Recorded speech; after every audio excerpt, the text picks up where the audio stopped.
For more details, we are joined from Durban by our reporter live, Ayanda Mhlongo. A very good morning to Ayanda and welcome to AM News. Can you give us an update in terms of what is happening right now where you are?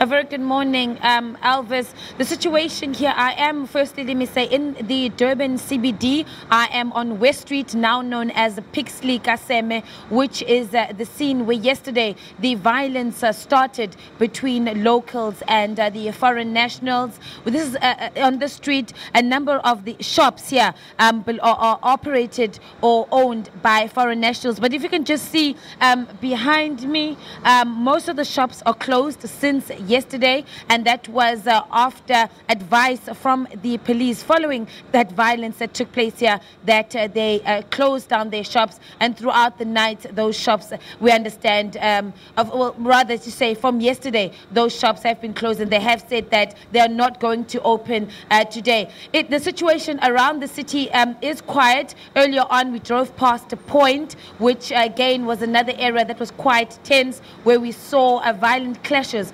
between the police, between the locals and the foreign nationals are staying down in the point area. It was quiet there. Shops also are closed. There's a lot of police activity, and that has been continuing, of course, since yesterday and throughout the night. Aside from the additional police reinforcements that were brought into the city yesterday, police brass here in KwaZulu-Natal then asked for other areas as far as Port Shepstone in the south to send up more police to come and beef up the city of Durban. As I said, things are quiet at the moment. The police are observing, they are monitoring the situation. But unfortunately, in other parts outside of the city, we are hearing that the attacks have resumed. Last night, the attacks had spread just north of the city of Durban to the areas of Verulam, Tongaat, also an area of Waterloo. And very sadly, they're unconfirmed from the police, but from the leaders of the Ethiopian and Somali nationals, their leaders have told us that sadly 3 Ethiopians died last night or in the early hours of the morning in that violence. The emergency services have confirmed to us that 5 people were taken to hospital in a serious condition. Yesterday, Elvis, due to the chaotic situation, we weren't able to get the number of injuries in the violence that took place here in the city center. We do know that several people were taken to hospitals. One was apparently a satellite, police managing to, emergency services rather, managing to attend to him and take him to a nearby hospital. Other patients were stabbed, but just a number of casualties from the violence yesterday. But today here in the city center, things are quiet for now. Now, we've seen reports that foreigners are arming themselves and are fighting back. So do we expect then more flare-ups during the course of today?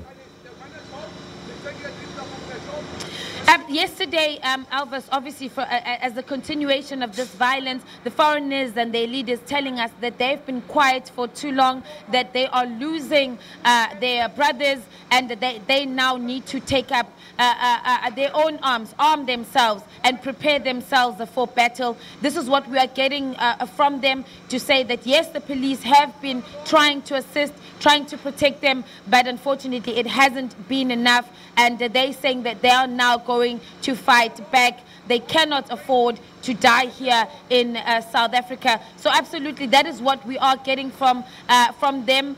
They are saying that they are picking up threats of more attacks that are going to take place throughout the day. But as I said, the police are also following up on all the threats that have been coming through, and they are monitoring the situation. The police are all over the city of Durban, just keeping an eye on things and what transpires here in this Durban CBD.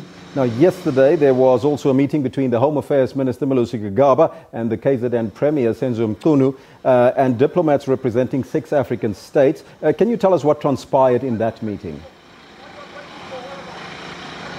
Yes, absolutely. That meeting did take place. In fact, it had started the night before with Zulu King Goodwill Zwelithini. Now, if you remember, Elvis, at the start of this violence in Isipingo, people had said that they were heeding a call from the king, who said that all foreigners must be deported. Of course, after that, the royal household and the king himself later clarified that statement to say that he had been misquoted and that he had only spoken about criminals that were in the country, or people that were in the country illegally, and was concerned about criminality as a result of that. So those meetings did take place indeed, and yesterday we got, after the press briefing from Minister Malusi Gigaba, as well as the Premier of KwaZulu-Natal, that they were putting in measures to ensure that they curb this violence. Also, Minister Gigaba saying that they were ready to assist those foreign nationals that want to return back to their own countries, but of course assuring those that want to remain in this country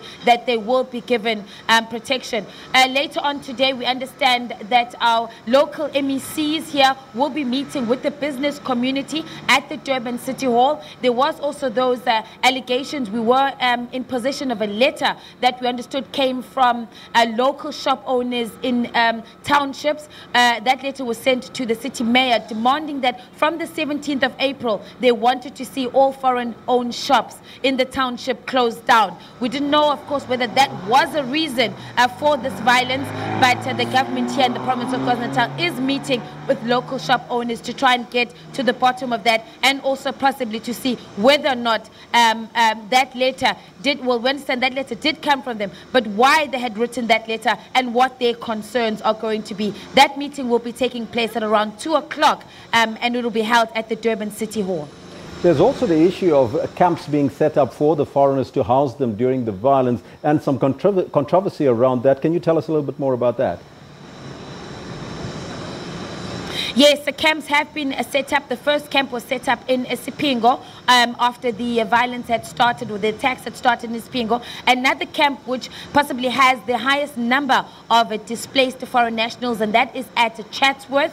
There's another camp in Greenwood Park. So far, we're not sure whether or not there is, but we understand there is going to be another camp that will be set up further north after, of course, those attacks last night, a number of people fleeing those areas of Waterloo and Verulam. But just to go back to the camp in Chatsworth, which has the highest number, I know just the Zimbabweans alone were about 700 to between 700 and 800 displaced that were being sheltered in Chatsworth.